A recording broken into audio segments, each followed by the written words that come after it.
কি অবস্থা? কেমন আছেন আমার আশেপাশের লোকজন? ভালোই আছেন মনে করি। আর একটা কথা বলতে আসলাম। বসে আছি ঘাসবাড়িতে, তা মনে পড়লো যে আমাদের কিছু কিছু এলাকার চাচা আছে যারা আমাদেরকে নিয়ে খুব দুশ্চিন্তায় থাকে। মানে সব সময় যে রহমান ভাইয়ের ছেলে কি করছে এখন, বা সাদিক ভাইয়ের ছেলে কি করছে, বা সাদির ছেলে বাসু এখন কি করছে। মানে সব সময় তাদের চিন্তা থাকে যে অন্যরা কি করছে, নিজে তো মনে করেন কোনো কাজ করছে না। মনে করেন টাকা তুলে তুলে আনতেছে আর খাইতেছে, কিন্তু নিজে কোনো কাজ করতেছে না, কিন্তু আরেকজন কি করছে ওইটা নিয়ে তারা চিন্তিত, এবং ওই কথাটা পরিবারের লোকজনের কাছে পৌঁছায় দেয়।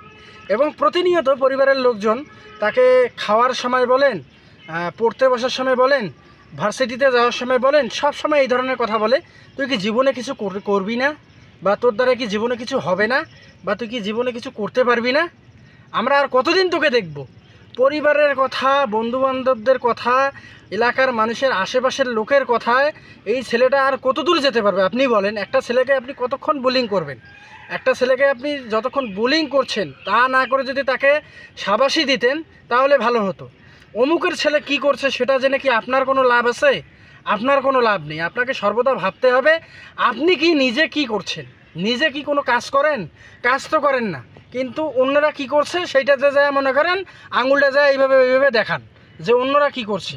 আপনাকে সবসময় ভাবতে হবে যে মানুষের বিপদের সময় যদি আমি পাশে না থাকতে পারি, তাহলে তার খারাপ সময় যায় অবশ্যই পাশে থাকা আমার দরকার নেই, বা বিপদের সময় পাশে থাকার দরকার নেই।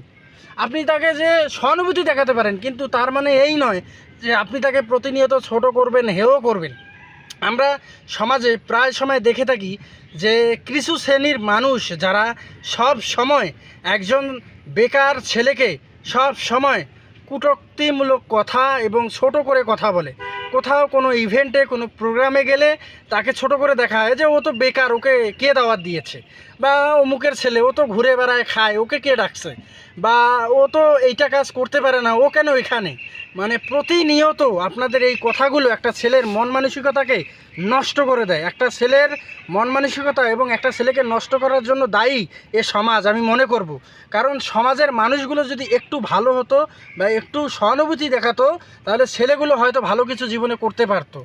আসলে আমরা যারা এই সমাজে নিজেকে সচেতন নাগরিক হিসেবে মনে করি, আমরা কতটুকু সচেতন তা হয়তো আমরা জানি না, বা আমরা বুঝতেও পারি না। কিন্তু প্রতিনিয়ত বিশ্ববিদ্যালয়ে দেখবেন যে আমাদেরকে শেখানো হয় আসুন মানুষকে মানুষ হয়ে ভালোবাসতে শিখি, কিন্তু আমরা মানুষকে সবসময় ছোট করতে পছন্দ করি এবং ছোট করে দেখতে পছন্দ করি।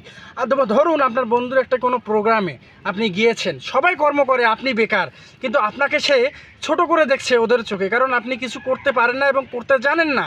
আর একটা সময় হচ্ছে কি যে একটা সময় সব সময় পরিবর্তন হবে। আমার পিছনে নিশ্চয়ই আপনারা দেখছেন বড় বড় গাছ রয়েছে, বড় বড় গাছ রয়েছে, কিন্তু এই গাছগুলো কিন্তু একদিনে হয়নি। গাছগুলো হওয়ার প্রতিদিন মনে করেন সময় লেগেছে, সময়ের কারণে আজ গাছ এত বড় হয়েছে।